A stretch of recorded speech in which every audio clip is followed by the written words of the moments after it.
আসসালামু আলাইকুম। রমজান সিরিজের তৃতীয় দিনে আপনাদের সবাইকে স্বাগতম। আজকে আমরা রোজার এমন একটা দিক নিয়ে কথা বলবো যেটা প্রায়ই আমাদের চোখ এড়িয়ে যায়, মানে রোজার আসল যে আত্মা বা মর্ম সেটা নিয়ে। আচ্ছা, রোজা মানে কি শুধু না খেয়ে থাকা, মানে শুধু ক্ষুধা আর তৃষ্ণার কষ্ট?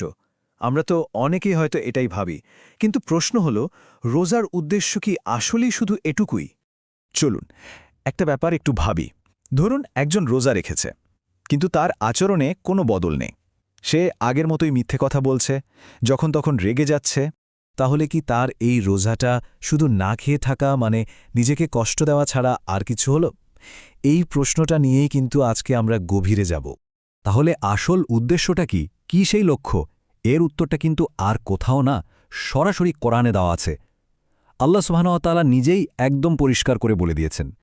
সূরা আল বাকারার ১৮৩ নম্বর আয়াতে আল্লাহ বলছেন, হে ঈমানদারগণ, তোমাদের ওপর রোজা ফরজ করা হয়েছে, যেমনটা করা হয়েছিল তোমাদের আগের লোকদের ওপর, যাতে তোমরা তাকওয়া অর্জন করতে পারো। খেয়াল করে দেখুন, এখানে কিন্তু একবারও বলা হয়নি যাতে তোমরা ক্ষুধা অনুভব করতে পারো, বলা হয়েছে যাতে তোমরা তাকওয়া অর্জন করতে পারো। তো এই যে তাকওয়া শব্দটা আমরা শুনলাম, এর মানে কি? খুব সহজ করে বললে তাকওয়া মানে হচ্ছে আল্লাহ সচেতনতা, মানে সব সময় এটা মাথায় রাখা যে আল্লাহ আমাকে দেখছেন। এই বোধটা যখন থাকে তখন মানুষ নিজের কাজকে নিয়ন্ত্রণ করে। সে শুধু খাওয়া দাওয়া থেকেই নিজেকে বাঁচায় না, বরং সব ধরনের অন্যায় আর খারাপ কাজ থেকেও নিজেকে বাঁচিয়ে চলে। আর যখন রোজার ভেতর থেকে এই আধ্যাত্মিক দিকটা, মানে এই তাকওয়ার ব্যাপারটা হারিয়ে যায়, তখন রোজাটা কি হয়ে দাঁড়ায়? একটা প্রাণহীন রিচুয়াল বা অনুষ্ঠানে পরিণত হয়। আর ঠিক এই ব্যাপারেই কিন্তু আমাদের প্রিয় নবী সাল্লাল্লাহু আলাইহি ওয়াসাল্লাম আমাদের সাবধান করে গেছেন। সহিহ আল বুখারীর একটা হাদিসে তিনি বলেছেন, যে ব্যক্তি রোজা রেখেও মিথ্যা কথা আর খারাপ কাজ ছাড়ল না, তার পানাহার ত্যাগ করায় আল্লাহর কোনো প্রয়োজন নেই। একবার ভাবুন, কি ভীষণ শক্তিশালী একটা কথা। মানে কেউ যদি তার চরিত্র ঠিক না করে, তাহলে তার সারাদিনের এই না খেয়ে থাকার কোনো মূল্যই আল্লাহর কাছে নেই। তার মানেটা কি দাঁড়ালো?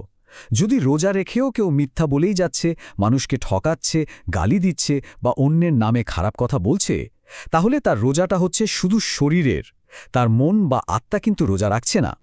আচ্ছা, রোজা যে আমাদের রক্ষা করে, এই ব্যাপারটা বোঝানোর জন্য নবীজি সাল্লাল্লাহু আলাইহি ওয়াসাল্লাম দারুণ একটা উপমা ব্যবহার করেছেন, একটা মেটাফর, যেটা শুনলে আমরা খুব সহজেই বুঝে যাব রোজার আসল কাজটা কি। তিনি বলেছেন, সিয়াম বা রোজা হল একটি ঢাল। ব্যাস, এইটুকুই ছোট্ট একটা বাক্য, রোজা একটি ঢাল।